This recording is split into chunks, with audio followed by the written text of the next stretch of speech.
নমস্কার। মহামতি অনন্তলালের আশীর্বাদে ভারত কথার গ্রন্থিমোচনের 1013তম পর্বের আলোচনায় আপনাদের সবাইকে স্বাগত। আমরা প্রাচীন বৈদিক সময় হতে ভারতবর্ষের গৃহ্য অর্থাৎ গৃহস্থের যাবতীয় যে সমস্ত অনুষ্ঠান, এই অনুষ্ঠানগুলিকে নিয়ে আলোচনা করে চলেছি। এই সমস্ত অনুষ্ঠান যে সূত্রের মধ্যে ধরা থাকত, অর্থাৎ এই অনুষ্ঠানগুলি কি কেমনভাবে হবে, কোন মন্ত্র সেখানে উচ্চারণ করা হবে এবং তার তাৎপর্যই বা কী, এগুলোকে আমরা যদি সবিশেষভাবে লক্ষ্য করি তাহলে দুটি জিনিস আমাদের কাছে খুব স্পষ্ট হয়ে ওঠে। তার প্রথমটি হল ভারতবর্ষ সেই সুপ্রাচীন কাল হতে একজন সুস্থ, সবল, মেধাযুক্ত সন্তানের কামনা করে এসেছে এবং এই যে সুস্থ, সবল, মেধাযুক্ত যে সন্তান, তাকে পাবার যে বিভিন্ন আয়োজন, এই সবটাকে কেন্দ্র করেই গৃহস্থে বিভিন্ন আচার এবং অনুষ্ঠান, অর্থাৎ প্রত্যেকটি আচার অনুষ্ঠানের মধ্যে এই একটি জিনিস ভীষণভাবে পরিলক্ষিত। একটা সুস্থ পরিবেশ, একটি সুস্থ সংসার, সেখান থেকে একটি সুস্থ সম্পর্ক এবং সেই সুস্থ সম্পর্কের মধ্যে থেকে একটি সুস্থ সন্তান, কেবল সুস্থ নয়, একজন মেধাযুক্ত সন্তান। কারণ আমরা জানি সে সময় যে শিক্ষার মূল, জ্ঞানের মূল আকর এই বেদ, এই যে জ্ঞান রাশি, বেদ শব্দের অর্থ জ্ঞান, এই জ্ঞান রাশিকে স্মৃতিতে ধরে রাখার প্রচলন ছিল। তখন ছাপানো বই বা অন্য কোনো কিছু ছিল, সুতরাং সমগ্র জ্ঞান রাশিকে, এই যে বৃহৎ জ্ঞান রাশি, তাকে মেধার মধ্যে দিয়ে স্মৃতির মাধ্যমে তাকে ধরে রাখা। এই ধরে রাখা সম্ভব একজন সুস্থ, শিক্ষিত, মেধাযুক্ত, শক্তিশালী মানুষের পক্ষে। সুতরাং গৃহস্থের সবচাইতে কাম্য বস্তুটি ছিল একটি সুস্থ, মেধাযুক্ত সন্তান। তো সুতরাং সেখানে যে বিবাহ প্রথা, যা নিয়ে আমরা আলোচনা করেছি, সেখানে দেখুন প্রথমে সেখানে শর্ত হচ্ছে একটি শিক্ষিত ছেলে এবং একটি শিক্ষিত মেয়ে। শিক্ষিত, সুস্থ, স্বাস্থ্যের অধিকারী পাত্র অনুরূপ একজন সুস্থ, শিক্ষিত, শুভমনস্ক, স্বাস্থ্যবতী পাত্র। এবং এইটি কেবল সুস্থ একজন পাত্র বা পাত্রের মধ্যেই আবদ্ধ নয়, এই ভাবনাটি একটা পারিবারিক উৎকর্ষতার মধ্যেও আছে। সেই জন্য সেখানে পাত্রের পরিবার এবং পাত্রীর পরিবার, তাদের বংশ সবিশেষভাবে সেখানে বিবেচ্য। এই প্রত্যেকটির মধ্যে যে তাৎপর্য, সেটি ওই একটি লক্ষ্যকে, একটি বিষয়কে সেটি ভীষণভাবে গুরুত্ব দিয়ে বিবেচিত করা হয়েছে। লক্ষ্য একটি, যার মাধ্যমে একজন সুস্থ, সবল মানুষ, একটা সুস্থ, সবল সমাজ আমরা পেতে পারি। তাহলে বেদকে রক্ষা করা সম্ভব, জ্ঞান রক্ষা করা সম্ভব। এ নিয়ে কিন্তু আধুনিক সময়েও আমাদের কোনো মাত্র দ্বিমত নেই, কারণ একজন সুস্থ সবল মানুষ একটি সুস্থ সমাজ, শিক্ষিত সমাজকে গড়ে তুলতে পারে, যেখানে শিক্ষা, একটা রুচি, একটা যাপন ক্রিয়া, একটা সুস্থ যাপন ক্রিয়া পাওয়া যায়। আমাদের বর্তমান সমাজের মধ্যে যেসব ঘটনা ঘটে চলেছে, যার আমরা শিউরে উঠি, তা যে কতখানি অসুস্থতা, কতটা বিকৃত মনের পরিচয়, এবং সেই জায়গায় দাঁড়িয়ে আমরা বুঝতে পারি এই অসুস্থতার প্রধান কারণ অসুস্থ মন, অসুস্থ রুচি, অসুস্থ সংস্কৃতি। এই হচ্ছে একমাত্র কারণ। তার জন্য আমাদের এই অতি সাম্প্রতিক যে সমস্ত ঘটনা আমাদের সমাজে ঘটে চলেছে, যে জঘন্যতম ঘটনা ঘটে চলেছে, তার জন্য দায়ী ওই সার্বিক মানসিক অসুস্থতা, যার থেকে শিক্ষা, স্বাস্থ্য, চিন্তা ভাবনা, রুচি, সংস্কৃতি সবটাই অসুস্থ হয়ে পড়ে।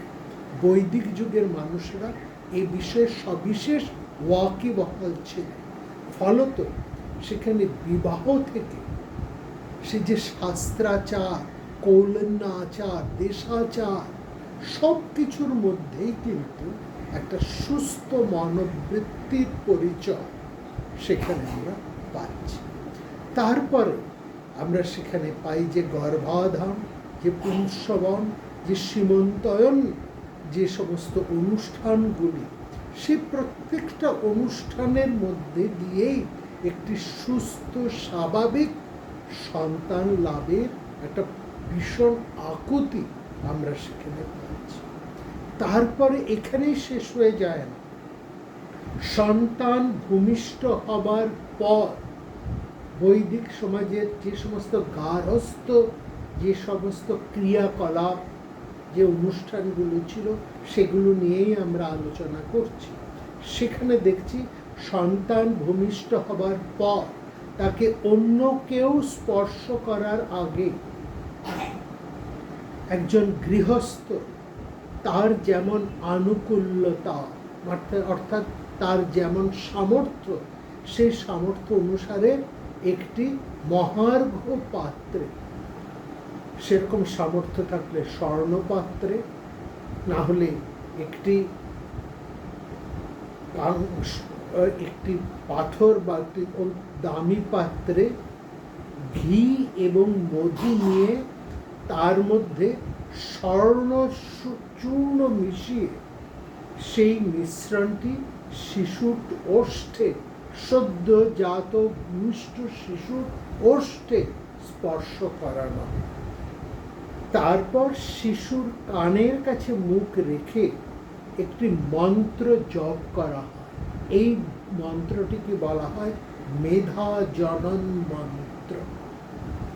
এই তারপর শিশুর দুটি কাঁধ স্পর্শ করে তার শতায়ু প্রার্থনা করা হয়।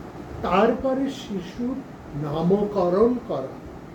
সেই নাম দুটি বা চারটি স্বরবর্ণ থাকতে হবে, আর নামের আদিতে বর্গের তৃতীয়, চতুর্থ বা পঞ্চম বর্ণ, মাঝে অন্তস্থ বর্ণ এবং শেষে বিসর্গ থাকতে হবে।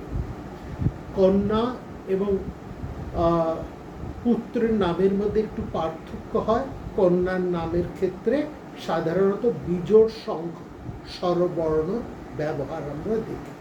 এই নিত্য ব্যবহার্য নাম ছাড়াও শিশুর আরেকটি নাম দিতে হবে। এই নামটি সন্তানের উপনয়নের আগে অন্য কারো কাছে প্রকাশ করা যাবে না। অর্থাৎ একটি প্রকাশিত নাম, যে নাম ধরে তাকে ডাকা হবে, অর্থাৎ তার সবার কাছে গোচরীভূত যে নাম, সবার জ্ঞাতার্থে যে নাম।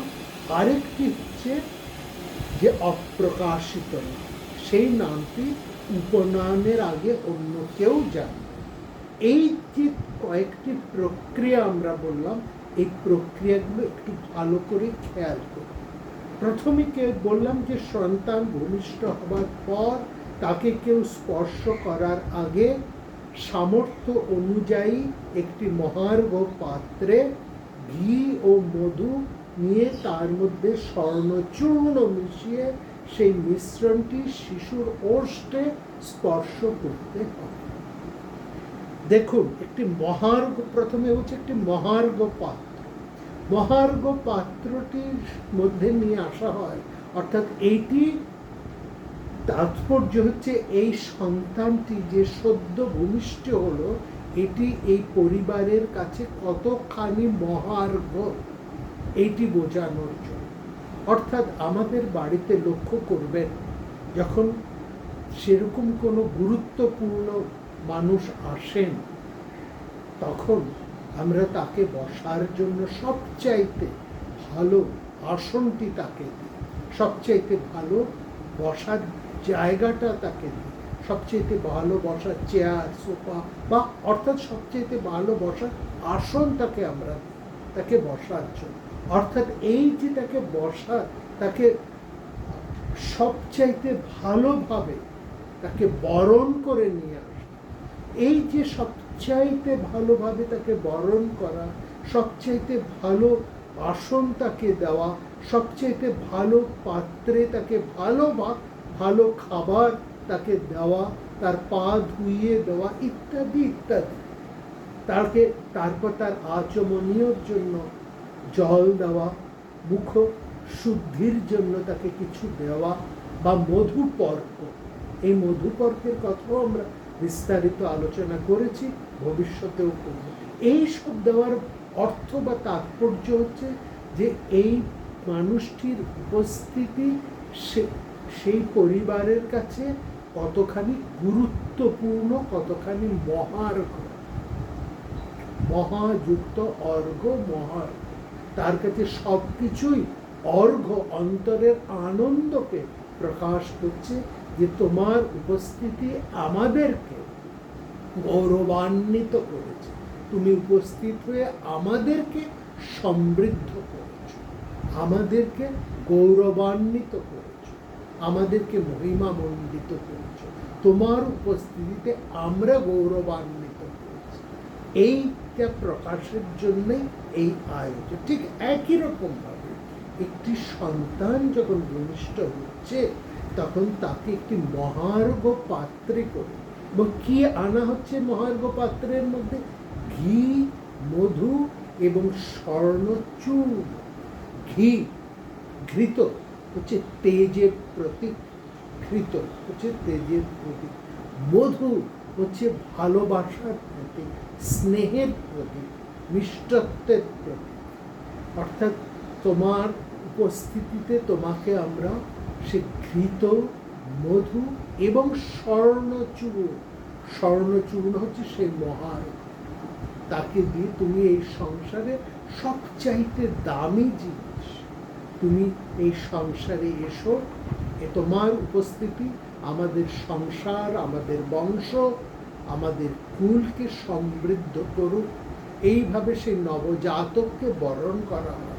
সমগ্র পরিবার নবজাতককে এভাবেই বরণ করে এবং নবজাতকের কাছে এটাই আশা করে। ঘির মধ্যে দিয়ে হচ্ছে কেবলমাত্র সমৃদ্ধি নয়, ঘির মধ্যে দিয়ে রয়েছে মেধা। এবং তারপরেই শিশুর কানের কাছে মুখ রেখে একটি মন্ত্র জপ করা হয়, যেটিকে বলা হয় মেধা জনন। অর্থাৎ তুমি মেধাবান হও, মেধাবান হও, মেধাবী হও। মেধাস্বৈনাং মেধাবিয়ত্রম মেধাসৎ মেধোয়তা। তোমার মধ্যে দিয়ে সর্বপ্রকার মেধা সেখানে উপস্থিত হও, তুমি মেধাবী হও, যশস্বী। তারপর শিশুর নাম ইত্যাদি দেওয়া। জন্মের ষষ্ঠ মাসে শিশুর অন্নপ্রাশন অনুষ্ঠান, এবং সেখানে বৈদিক সময়ে দেখুন একটি সন্তানের অন্নপ্রাশনে কিভাবে তাকে দেওয়া হতো, কি কি খাদ্য দেওয়া হতো। কামনা ভেদে শিশুকে ছাগ, তিতির পাখির মাংস কিংবা ঘৃত মিশ্রিত অন্ন খাওয়ানো হয়। যদি বিশেষ কোনো কামনা না থাকে তাহলে অন্নে দধি ঘৃত মধু মিশ্রিত করে সেই অন্ন খাওয়াতে হবে। এই যে শিশুকে ছাদ, কোথাও তিতির পাখির মাংস এবং কোথাও ঘৃত মিশ্রিত অন্ন এই যে খাওয়ানো হলো, এটা হচ্ছে কামনা ভেদে, কামনা ভেদে। এবং নবজাতকের মঙ্গল কামনায় এই কামনা ভেদে এখানে দেওয়া হচ্ছে। নবজাতককে সেখানে যেমন বলা হচ্ছে অন্য কেউ স্পর্শ করা আগে নবজাতককে প্রাতে দাদামি, আমি তোমাকে, সেখানে বলা হচ্ছে ধ্বনি সবিতার দ্বারা উৎপাদিত মধু এবং ঘৃতের প্রজ্ঞা প্রদান করছে।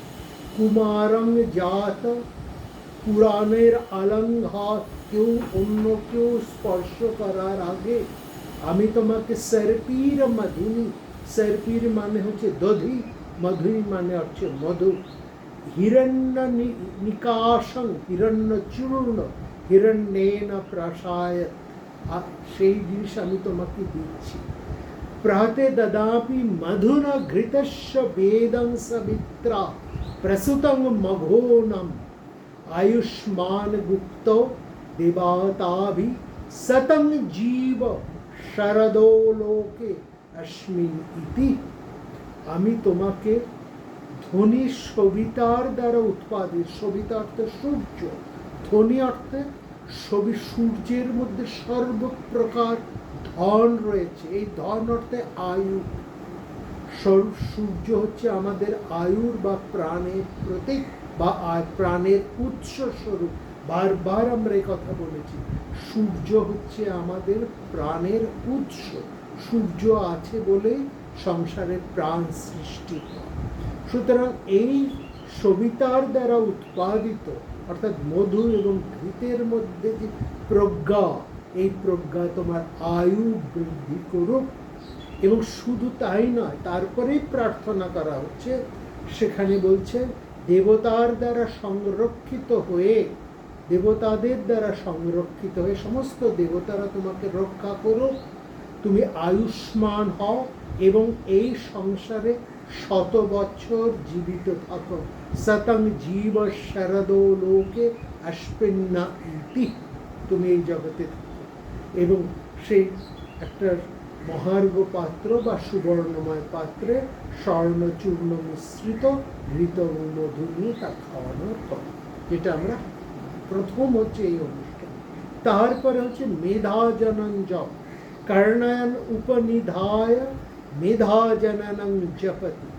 এবং সেখানে মেধাজনন, মেধা, মেধা হোক্তা, মেধাবী হয়ে উঠুক সে সন্তানটি। এবং তাকে কি মন্ত্রটি বলছে, মেধাং তে দেব সবিতা, মেধাং দেবী সরস্বতী, মেধাং তে অশ্বিনৌ দেবাবাধত্বং পুষ্করস্রজাব ইতি। বলছে সবিত্র দেব তোমাকে মেধা দান করুক, দেবী সরস্বতী তোমাকে মেধা দিন, পদ্ম শোভিত অশ্বিদ্বয়, অশ্বিনী কুমার দ্বয় তোমাকে মেধা দান করুক বলে এই মেধা জপ, মন্ত্র জপ করা, অর্থাৎ সন্তানটিকে মেধা। তারপরে হচ্ছে তার নামকরণ। এই নামকরণ ইত্যাদি অনুষ্ঠান হয়ে যাবার পর 6 মাস হলে সেখানে হচ্ছে অন্নপ্রাশন। সেটা আমাদের দেখুন সেই ধারা আজও বর্তমান রয়েছে। এই যে অন্নপ্রাশন, এই অন্নপ্রাশন এটি হবে 6ষ্ঠ মাস। এবং জন্মগ্রহণ থেকে 6ষ্ঠ মাসে অন্ন এটি অনুষ্ঠিত হবে। জন্মগ্রহণ থেকে তার অন্ন মাসে এই জিনিসটি। এবার এই যে তাকে কিভাবে তাকে খাওয়ানো হচ্ছে, কি দিয়ে খাওয়া হচ্ছে, এটা নির্ভর করছে অন্নপ্রাশনে তার পিতা মাতা সন্তানকে কোন খাদ্য দিয়ে তার অন্নপ্রাশন করবেন, মানে প্রথম অন্ন দান করবেন, সেটা নির্ভর করছে পিতা মাতা সন্তানটির কাছ থেকে কি প্রত্যাশা তার উপর। বলছে যারা সন্তানকে সমৃদ্ধ দেখতে চাইছে, সমৃদ্ধবান, সুস্থ, সমৃদ্ধ, শক্তিমান, এই হিসেবে যারা সন্তানকে চান, তারা আজম আন্নাদা কামাহ, তারা বলা হচ্ছে ছাগ মাংস ইত্যাদি দিয়ে তাকে অন্নপ্রাশনের প্রথম অন্নটি তুলে দেবে।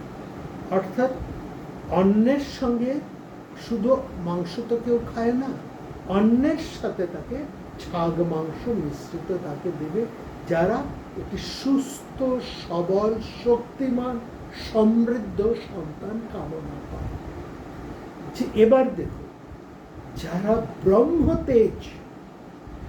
ব্রহ্মতেজ সম্পন্ন একটি সন্তান কামনা করেন, তৈতিরং বা ব্রহ্মবর্চস কামা, তারা তিতির পাখির মাংস দিয়ে অন্নপ্রাশন করবে। তিতির পাখি, তৈত্তরীয় উপনিষদ, তিতির পাখি, সেখানে তিতির পাখির হচ্ছে ব্রহ্মের সাথে, ব্রহ্ম তেজের সাথে এই তিতির পাখি সংযুক্ত। সুতরাং যারা তা চান তাদের সন্তানটি ব্রহ্ম তেজে উদ্ভাসিত হয়ে উঠুক, তারা সেই নবজাতক সন্তানের অন্নপ্রাশন করবেন তিতির মাংস মাধ্যমে। প্রথম তাকে অন্নের সাথে তিতির মাংস খাওয়াবে। আর যারা পুত্রকে তেজস্বী যোদ্ধা করে চাইবে, তারা তাকে তেজ কামনায় ঘৃত সংস্কৃত অন্ন খাওয়াবে। ঘৃত মিশ্রিত নয়, ঘৃত সংস্কৃত অন্ন, সংস্কৃত অন্ন। এই জায়গাটা মানে ভাত করে ভাতের সঙ্গে ঘি মাখা নয়, ঘি মিশ্রিত, অর্থাৎ সেখানে ঘি ভাত যেটা আমরা বুঝি, ঘি ভাত, যেটা ঘি ভাতে রান্না করে তার সাথে ঘি মাখিয়ে দেওয়া হয়। হ্যাঁ, যারা শক্তিশালী সমৃদ্ধ সন্তান, তাদের পলান্ন, অন্নের সাথে মাংস পলান্ন। যারা ব্রহ্ম কামনা করছেন, তারা তিতির মাংস খাওয়াবেন। আর যারা তেজস্বী সন্তান কামনা করছেন, তারা ঘৃ সংস্কৃত অন্ন খাওয়াবেন। বোঝা গেল? এই জিনিস আছে। আর দধি, মধু, ঘি মিশ্রিত অন্ন তারা দেবেন যারা তাদের সন্তানকে সাত্ত্বিকভাবে চায়। তারা আমাদের সন্তান কেবল সাত্ত্বিক সন্তান হয়ে উঠুক, তারা দধি, মধু, ঘৃত মিশ্রণ অন্নম প্রাশন, তারা এই অস্ত্র। তো এইভাবেই হচ্ছে, অর্থাৎ এই যে অন্নদান বা অন্নপ্রাশন, প্রথম যে অন্নভক্ষণ, তার মধ্যে থেকেও কিন্তু পিতামাতার কামনাটা সেখানে প্রকাশিত হচ্ছে, সন্তানকে তারা কি করে। তারপরে জন্ম থেকে তৃতীয় বৎসরের নিয়ম অনুসারে তার চৌলকর্ম হয়, অর্থাৎ তার চূড়াকরণ করা। হ্যাঁ, চৌলকর্ম মানে তাকে যার নেড়া ইত্যাদি করান, সেই চৌলকর্ম ইত্যাদি করানো হয়। এবং তারপরে আসছে তার 16 বছরে, 16 বছর বয়সে, এর মাঝখানে হয়ে যাচ্ছে উপনয়ন। অষ্টম বর্ষে তার হয়ে যাচ্ছে উপনয়ন, যার কথা আমরা গত পর্বে বিস্তৃতভাবে বলেছি। এবং উপনয়নের সময় থেকে আমরা বলেছি, সেই সময় ছেলেরা দাড়ি গোঁফ রাখত। এবং 8 বছর থেকে 16 বছর, আরও 8 বছর পার হলে, 8 বছরে উপনয়ন, 16 বছর বয়সে দাড়ি কামানোর যে একটা অনুষ্ঠান, সেটাকে বলা হতো গোদান। ওই গো মিথুনাং দক্ষিণ, সেটার মধ্যে দাড়ি গোঁফ কাটানো। উপনয়নের পর থেকে একটি বালক, সে কিন্তু দাড়ি গোঁফ ইত্যাদি 8 বছর থেকে 16 বছর পর্যন্ত সে কিন্তু দাড়ি গোঁফ রাখে। সুতরাং ওই যে পৈতের সময় যে মাথা মুন্ডন, দাড়ি ইত্যাদি, এইগুলো কিন্তু হয়ে যেত ওর সেই চূড়াকরণের সময়। হ্যাঁ, সেটা জন্ম থেকে তৃতীয় বছরে, অর্থাৎ পৈতের আগে। শুধু গত পর্বে আমরা বলেছি আধুনিক পৈতে এবং উপনয়ন এক জিনিস নয়, তার পার্থক্যটা আমরা গত পর্বে আপনাদেরকে বিস্তৃতভাবে সেখানে আলোচনা করেছি। তাহলে এইখানে দেখুন যে মূল ভাবনাটা কি? মূল ভাবনা হচ্ছে আমরা সন্তানের কাছ থেকে একটি মেধাযুক্ত, শক্তিমান, মেধাবী, শক্তিমান, তেজস্বী সন্তান কিন্তু কামনা করছে। এবং যে এই যে সেখানে উপনয়ন হচ্ছে, সেই উপনয়নের মধ্যে একটি মন্ত্র আছে। সেখানে বলা হচ্ছে কস্য ব্রহ্মচর্যাসি প্রাণস্য ব্রহ্মচর্যাসি কস্তান কমুনাপায়তে কায়ত্ব। বলছে কস্য, তুমি কার ব্রহ্মচারী? তুমি প্রাণের ব্রহ্মচারী। তুমি কে? কাকে আমরা উপনয়ন দেব? আমরা কার কাছে তোমাকে সমর্পণ করব? উপনয়ন মানে কার কাছে তোমাকে নিয়ে যাব? সেই প্রজাপতির কাছে আমরা তোমাকে সমর্পণ করছি। পিতামাতা বলছে আমরা তোমাকে নিয়ে যাব প্রজাপতির কাছে, উপনীত করব তোমাকে। প্রজাপতি হচ্ছে প্রাণ, প্রাণের কাছে আমরা তোমাকে সমর্পিত করব। ব্রহ্মচার্য হওয়ার কথা হচ্ছে তুমি প্রাণের নিকটবর্তী হবে, প্রাণের সাথে তোমার পরিচয়। ব্রহ্মচর্য মানে হচ্ছে একটি সন্তানকে, সেই যে ব্রহ্মচর্য হচ্ছে তাকে প্রাণের সাথে পরিচয় করিয়ে দেওয়া হচ্ছে। অর্থাৎ তোমার পরিচয় হচ্ছে তুমি আত্মা, প্রাণ হচ্ছে আত্মার স্বরূপ। এই আত্মার সাথে তাকে পরিচয় করা, অর্থাৎ উপনয়নের সঙ্গে সঙ্গে একটি সন্তানকে যথোচিতভাবে তার প্রকৃত পরিচয় দান করা হচ্ছে।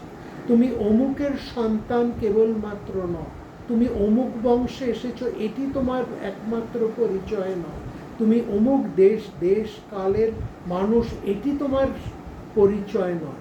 তোমার পরিচয় হচ্ছে তুমি সেই আত্মার পরিচয়। তুমি হচ্ছে প্রাণ স্বরূপ, তুমি হচ্ছে আত্মার স্বরূপ।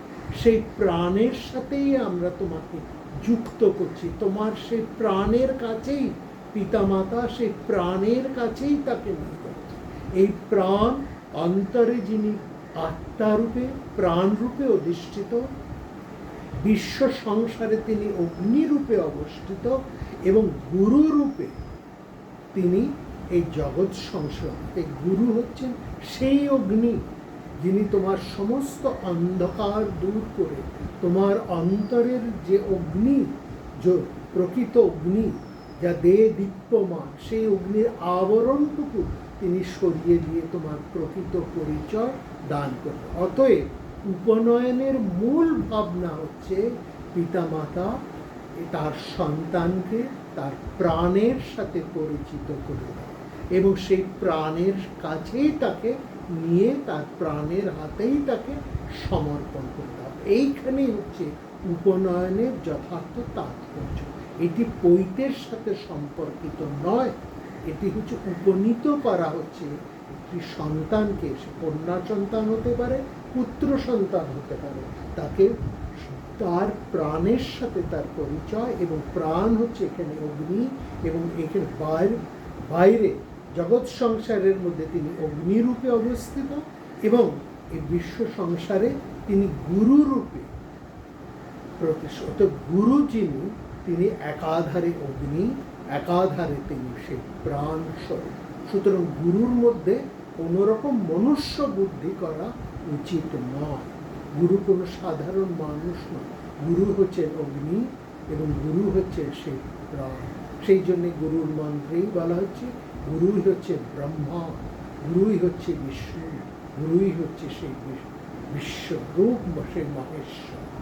সুতরাং গুরু ব্রহ্মা, গুরু বিষ্ণু, গুরু দেব মহেশ্বর। এবং শুধু কেবলমাত্র তা নয়, গুরু হচ্ছে সব কিছু, সমস্ত কিছুই মূলেই হচ্ছে গুরু, যিনি তোমার অন্তরের অন্ধকারটিকে সরিয়ে দিয়ে, বা অন্তরের যে ধূম, যা কিছু নিরোধক তাকে সরিয়ে দিয়ে তোমার প্রকৃত পরিচয়টিকে তিনি উন্মীলন করে দেন। এই হচ্ছে গুরুর ভূমিকা, হচ্ছে যেন এখানে সেই মধ্যবর্তীর অংশ, যিনি অগ্নির সাথে প্রাণের সংযোগ করিয়ে দিয়েছেন।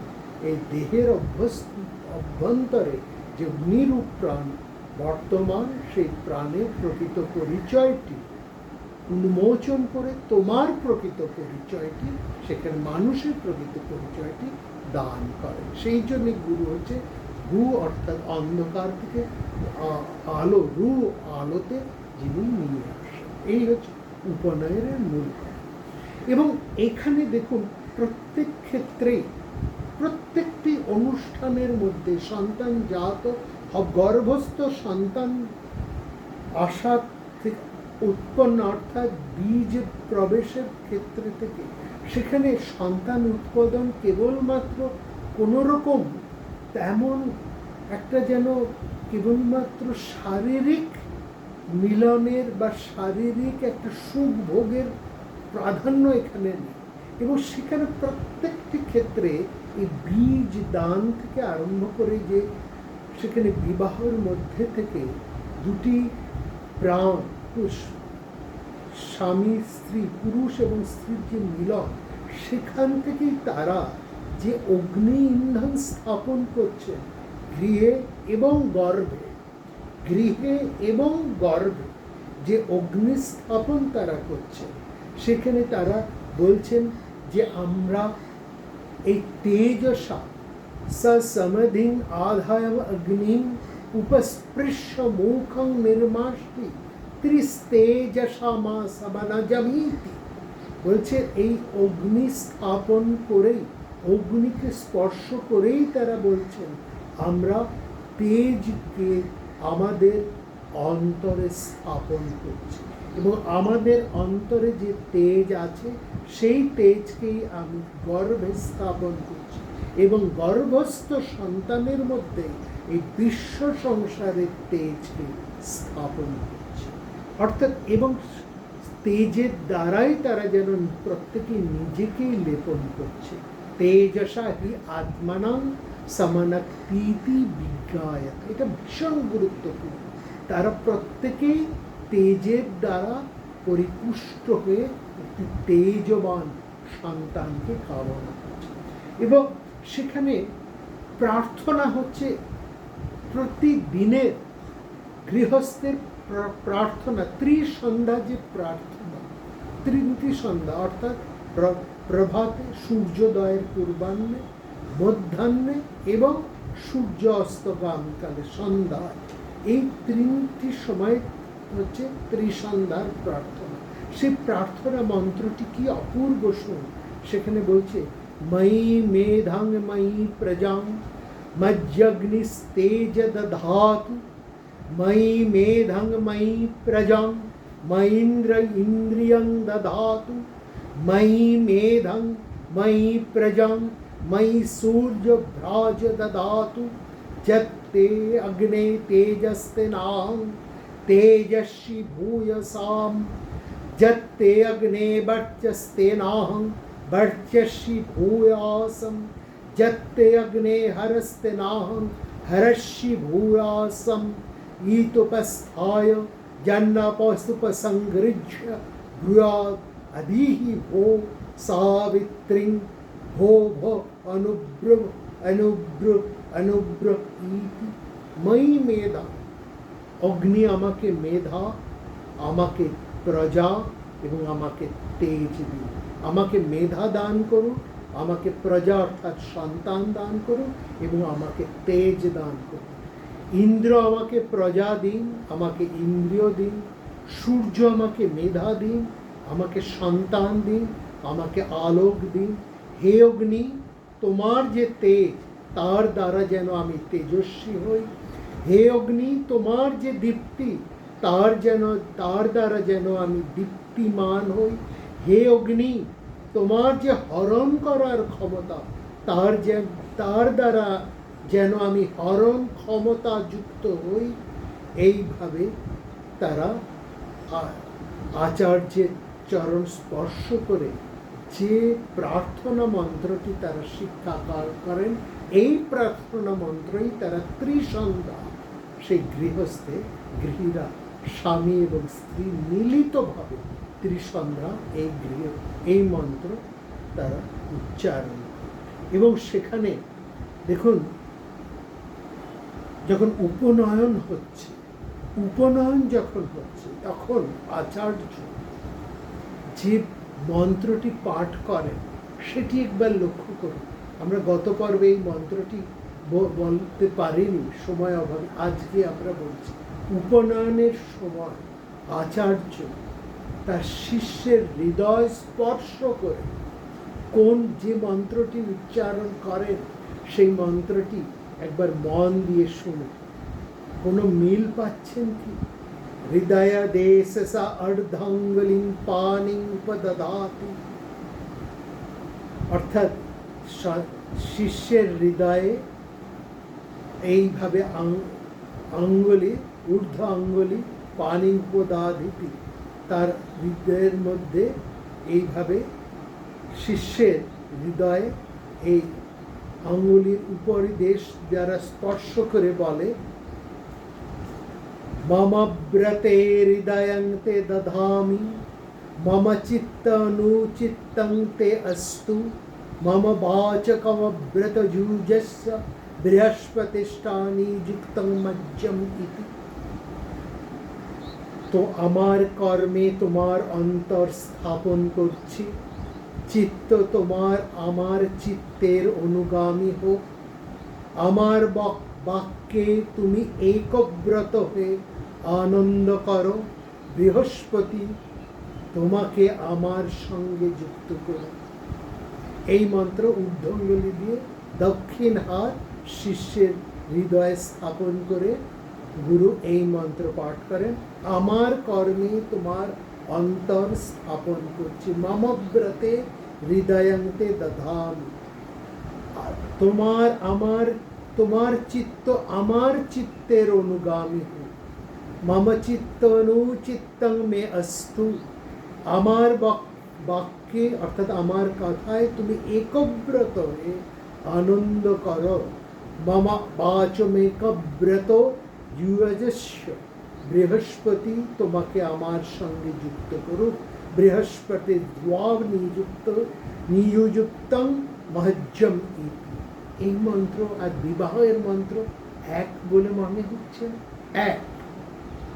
গুরু যে মন্ত্রে শিষ্যের হৃদয় আর তার হৃদয়কে এক করেন, সেই একই মন্ত্র শিক্ষা লাভ করে পতি তার স্ত্রীকেও ওই একই মন্ত্র নিজের অন্তরে নিয়ে আসে। বিবাহর অর্থ যেমন বিশেষভাবে বহন করা, উপনয়নের অর্থ কিন্তু গুরু এখানে শিষ্যকে বিশেষভাবে বহন করছে। সেই জন্য বলা হয় পতি এবং পত্নীর এক ধর্ম, সমধর্মা। এই জন্য তাকে বলা হয় যে সহধর্মিণী বা সহধর্মচারিণী। পতির ধর্ম এবং পত্নীর ধর্ম, পতি বা পত্নীর কোনোভাবে আলাদা হতে পারে না। দুজনই একই মন, একই ভাব, একই অন্তর, একই তাৎপর্যে দুজনের জীবন। গুরু যেমন ভাবে শিষ্যকেও সেই একইভাবে সেই ব্রহ্মের সাথে, সেই বৃহস্পতি অর্থাৎ সেই বৃহতের সাথে যুক্ত করছেন, একইভাবে স্বামী স্ত্রী একই ধর্মে স্বধর্ম আচরণ করে সেই একই লক্ষ্যে যুক্ত হচ্ছে। উপনয়ন এবং বিবাহের মূল লক্ষ্য কিন্তু এক। উপনয়নও যা একটা বিশেষ লক্ষ্যের দিকে গুরু শিষ্যকে যেমন টেনে নিয়ে চলেন, বিবাহেও পতি পত্নী এক বিশেষ লক্ষ্যের দিকে একসঙ্গে অনুগমন। এখানে কোনো আলাদা তাৎপর্য নেই, সমান, দুটি একই জিনিস। এবং সেখানে সেটি হচ্ছে, এবং সেখানে কতটা গুরুত্বপূর্ণ সেখানে বলা হচ্ছে, ব্রহ্মচর্য দিয়ে বলছেন গুরু, ব্রহ্মচর্য পোষণ, তুমি হচ্ছে ব্রহ্মচার্যী। হ্যাঁ, তো অপোষণ, তুমি জল গ্রহণ করো, আর শীতল হও, তুমি জল খাও, অর্থাৎ তুমি শীতল হও, তুমি ব্রহ্মচারী, তুমি শীতল হও, জল খাও।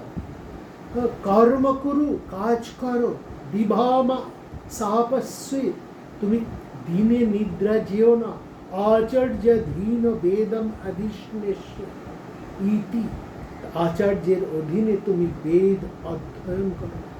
সংসারে বিবাহের ক্ষেত্রেও দেখো, তোমরা দুজনেই গৃহস্থ হলে, বিবাহ করে তোমরা জল খাও, তোমরা শান্ত হও। জল হচ্ছে শান্তির প্রতীক। জল হচ্ছে উজ্জ্বলতার প্রতীক, জল হচ্ছে স্বচ্ছতার প্রতীক, জল হচ্ছে প্রাণের প্রতীক। অর্থাৎ তোমাদের মধ্যে স্বচ্ছতা থাকুক, উজ্জ্বলতা থাকুক, প্রাণ থাকুক, প্রাণ ও বীর্যে তোমরা পরিপূর্ণ হও, প্রাণোচ্ছল হও, স্বচ্ছ হও, পরিপূর্ণ হও, তোমরা উচ্ছল হও, তোমরা কাজ করো, কর্ম করো। গৃহস্থ, গৃহ মানে কর্ম, সেখানে এই আশ্রমের প্রধানটি হচ্ছে কর্ম করা। গৃহস্থের বা গৃহের মূল ভাবনা হচ্ছে কর্ম, শুধুই কর্ম করা, কর্তব্য কর্ম। ব্রহ্মচারীর কর্তব্য কর্ম শুধু গুরু যেটুকু বলে দিচ্ছেন সেইটুকুর মধ্যে দিয়ে তার বেদ অধ্যয়ন, জ্ঞান লাভই হচ্ছে তার কর্ম। গুরু সেবা, অধ্যয়ন, এই হচ্ছে তার কর্ম। কিন্তু গৃহস্থের কর্ম অপুরাণ, তার কর্তব্য কর্ম তার সংসারের প্রতি, এই জগতের প্রতি। যে সমস্ত সংসার গৃহস্থের কর্মের উপর নির্ভরশীল। উপনয়নে সে কর্মের দীক্ষা লাভ করে, বিবাহের মধ্যে বিবাহের মাধ্যমে সংসারে প্রবেশ করে সে কর্মের উদযাপন করে। সমস্ত বিশ্ব সংসারে তার কর্ম দ্বারা পরিপুষ্ট হয়ে ওঠে। দিনে নিদ্রা যেও না, তার মানে সর্বপ্রকার আলস্যতা ত্যাগ করে। আলস্যহীনতার, আলস্য ত্যাগের এই প্রাথমিক পাঠ ব্রহ্মচর্য আশ্রমে শিক্ষা লাভ করে একজন ব্রহ্মচারী, এবং তার ফলটি সে লাভ করে গৃহস্থ আশ্রমে। তার গৃহস্থ আশ্রমে এসে সে সেইভাবেই তৈরি হয়ে আসে। গৃহস্থ আশ্রম দিবা নিদ্রা, সুখ নিদ্রার কিন্তু তেমন কোনো পরিসর নেই। সে সামান্যখানি বিশ্রাম নিতে পারবে, কিন্তু সুখ নিদ্রা, দিবা স্বপ্নে তার কোনো মাত্র নাই। কারণ সেখানে রয়েছে বৃহৎ কর্মের ভার, তার উপরে যজ্ঞ কর্ম সমর্পিত। যজ্ঞের আধার হচ্ছে গৃহস্থ, গৃহস্থ হচ্ছে যজ্ঞাধার, যার মধ্যে সংসারের যজ্ঞ হচ্ছে, এবং সেই যজ্ঞে যজমান হচ্ছেন গৃহস্থ।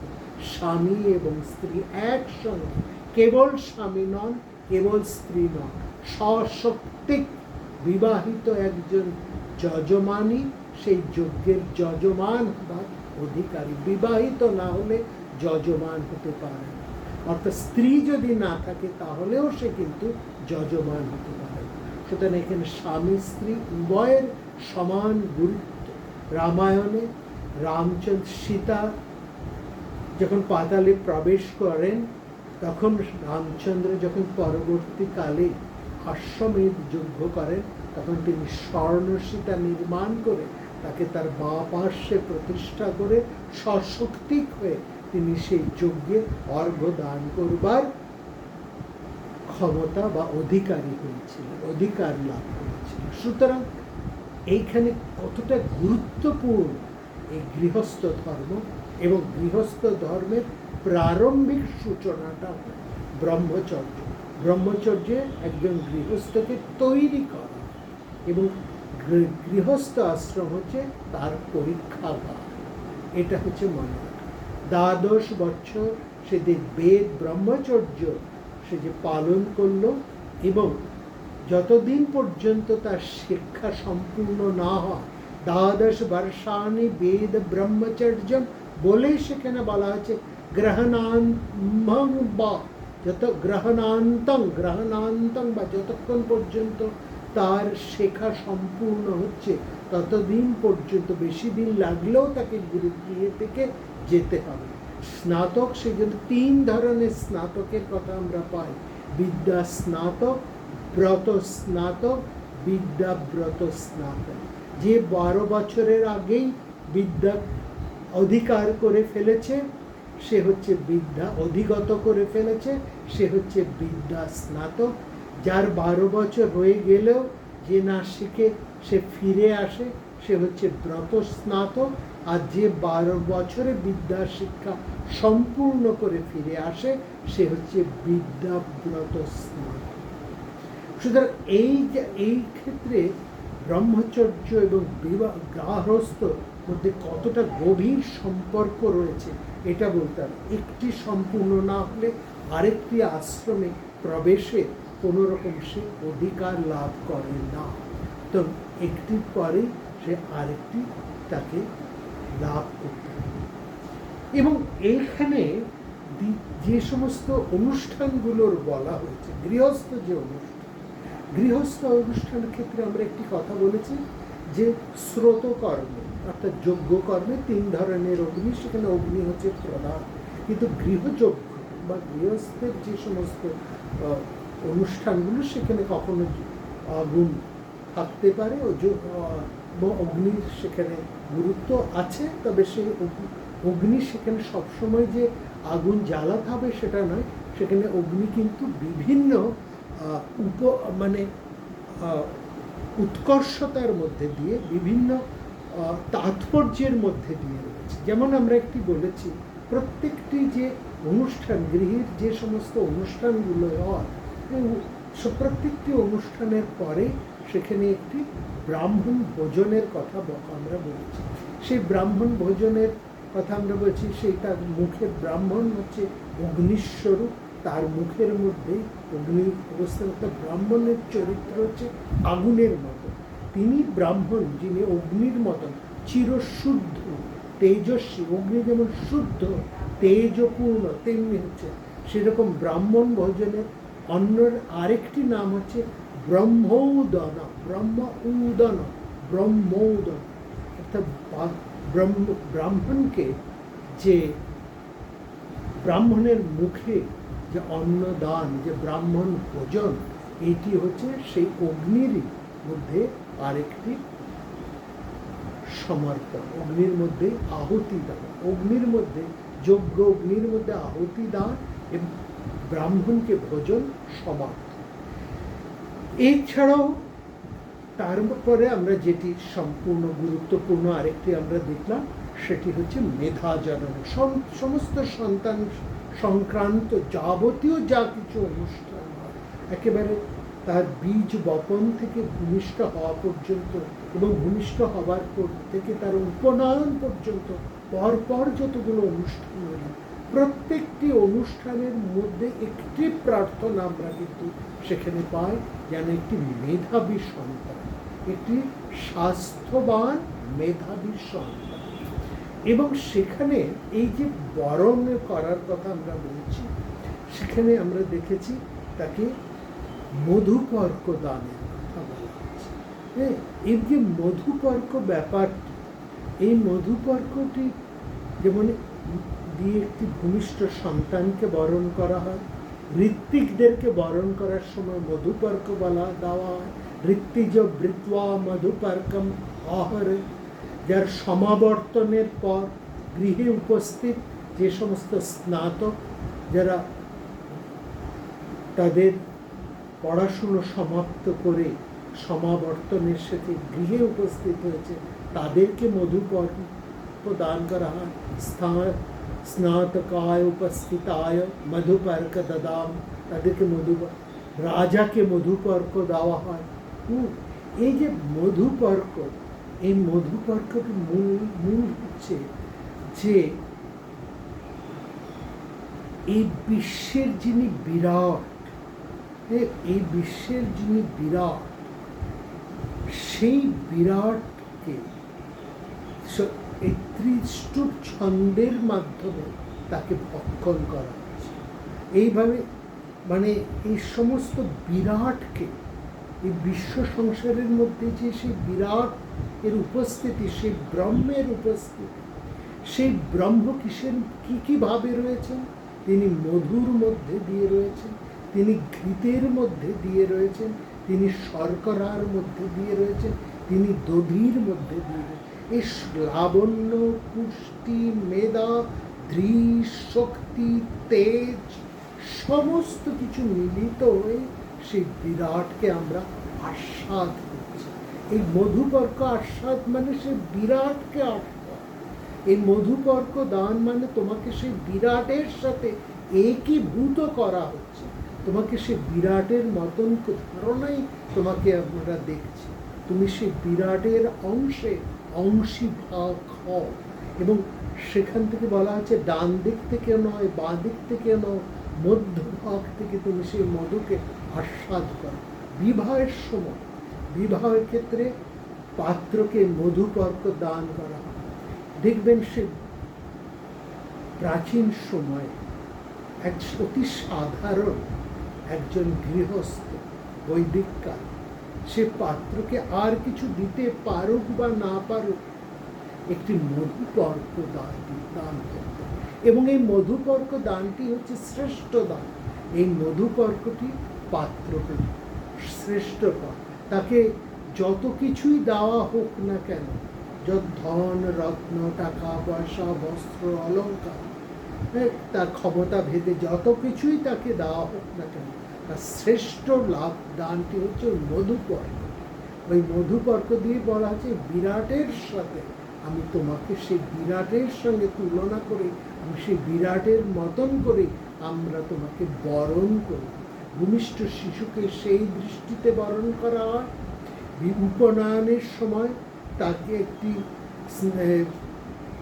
বালককে, সন্তানকে এই দৃষ্টিভঙ্গিতেই বরণ করা হয়। ঋত্বিককে সেই দৃষ্টিভঙ্গিতে বরণ করা হয়, রাজাকেও সেই দৃষ্টিতে বরণ করা হয়, আচার্যকেও সেই দৃষ্টিতে বরণ করা হয়, শ্বশুর তার জামাতাকেও সেই দৃষ্টিতে বরণ করেন, মাতুল তার ভাগ্নিকেও সেই দৃষ্টিতে বরণ করেন। সব জায়গাতে দধিতে মধু ঢেলে তার সাথে শর্করা মিশ্রণ করে সেই মধুপর্ক প্রস্তুত করে সেই বিরাটকে আস্বাদন করা। আসন, পা ধোয়ার জল, অর্ঘ্যের জল, আচমনের জল, গাভী, প্রত্যেকটি বস্তুর সঙ্গে অবশ্য মধুপর্কটি দান করতে।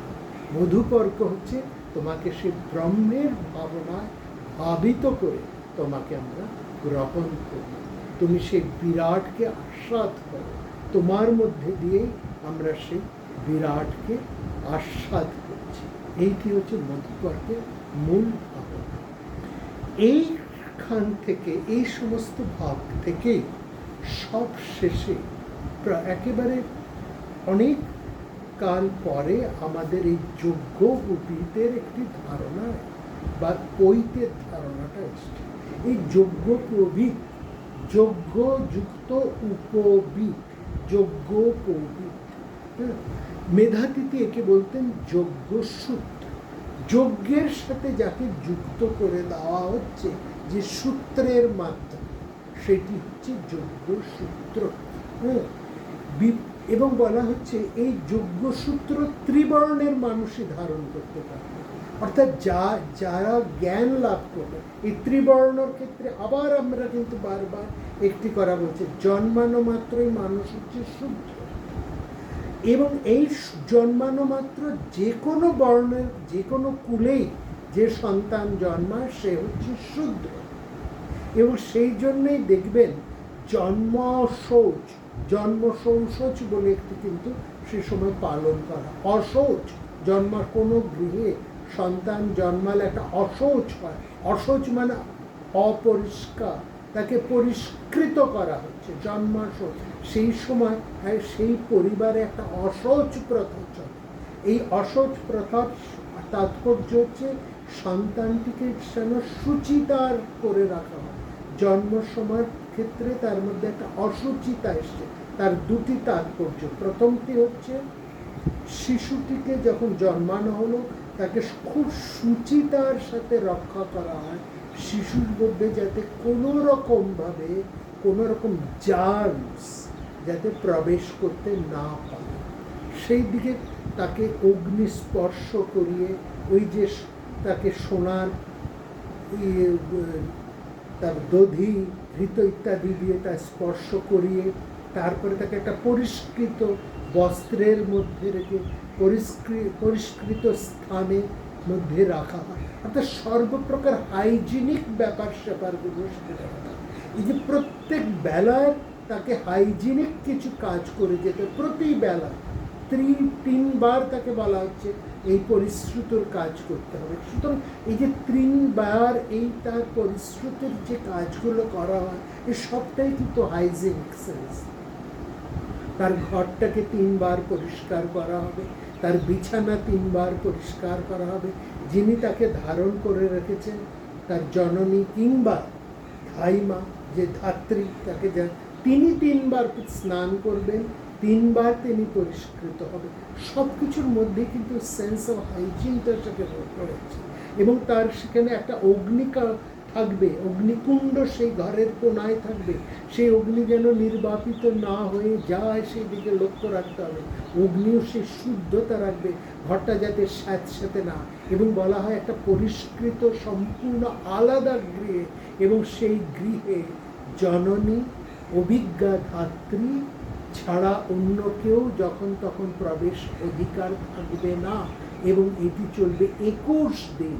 লক্ষ্য করুন, 21 দিন, জন্মের সময় থেকে 21 দিন একটি পরিষ্কৃত সম্পূর্ণ আলাদা গৃহে সেই সন্তানটিকে রাখা হবে।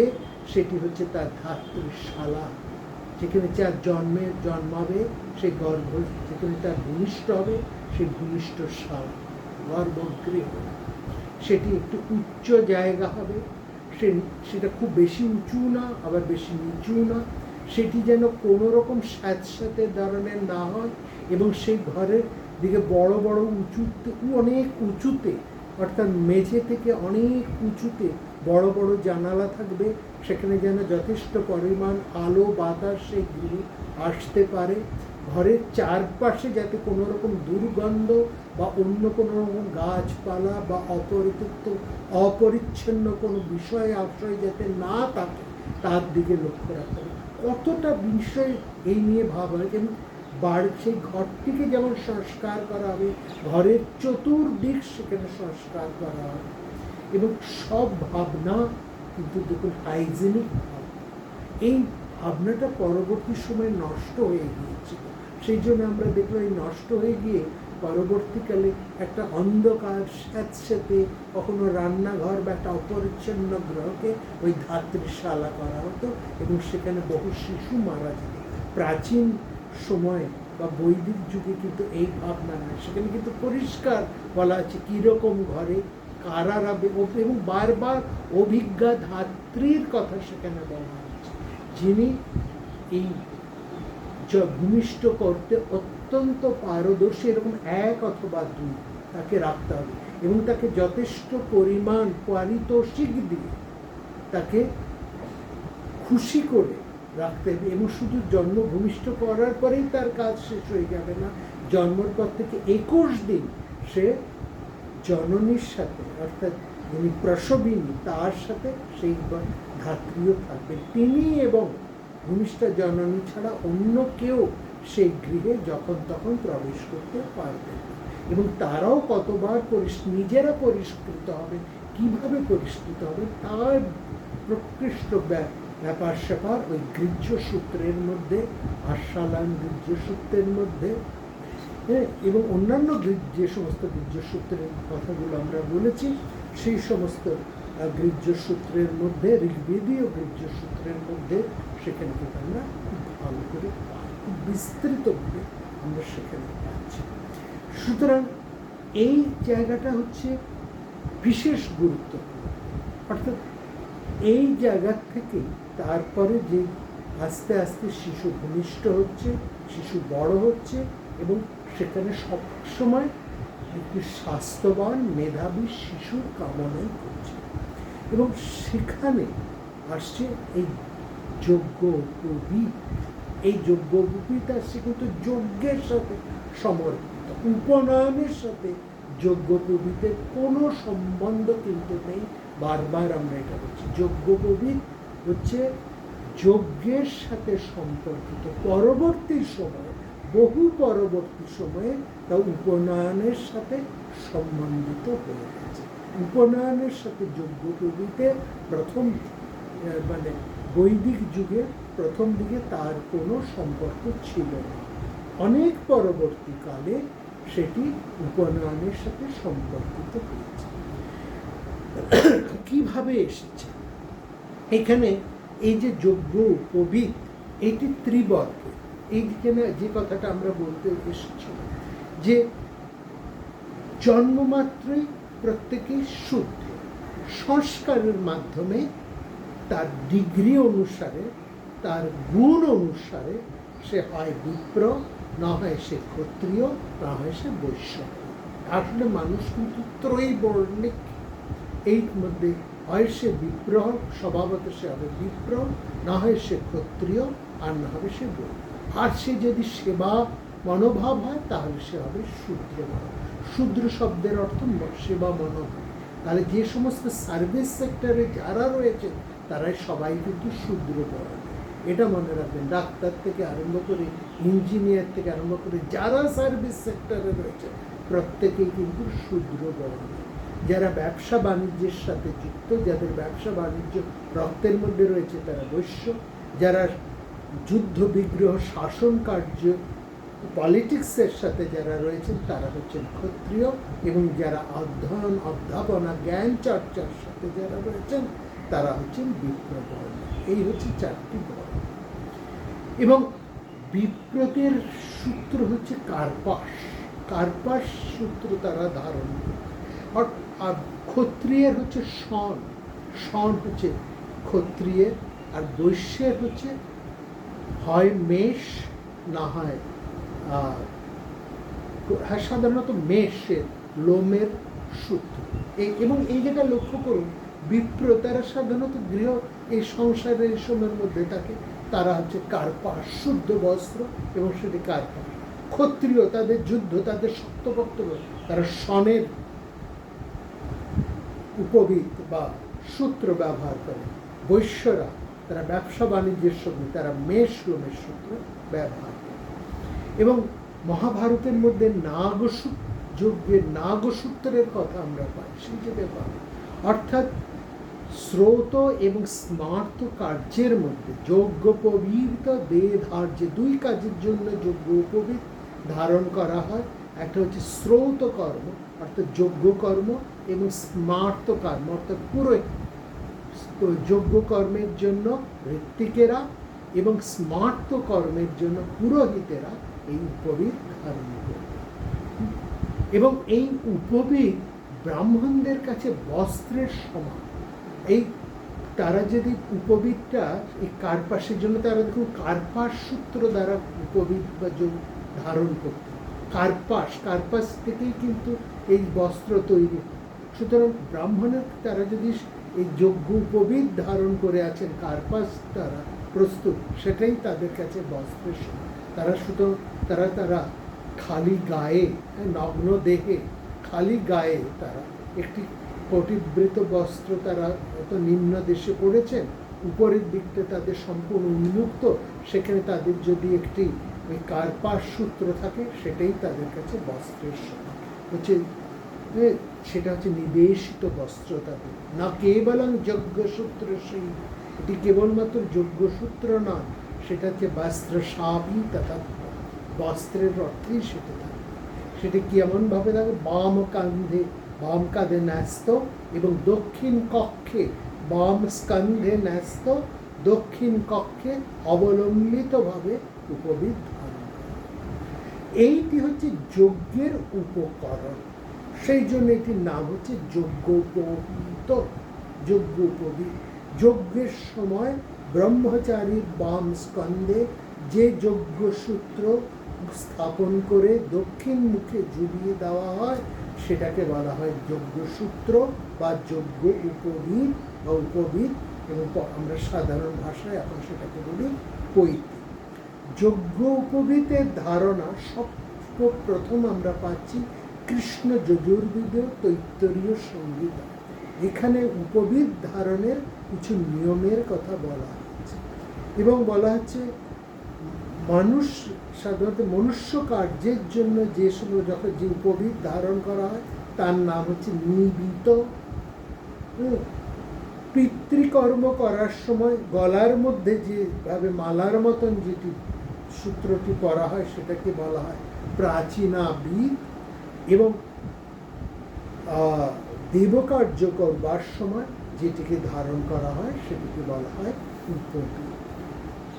এই হচ্ছে 3 রকমভাবে উপবীত ধারণের ব্যাপার সেখানে রয়েছে।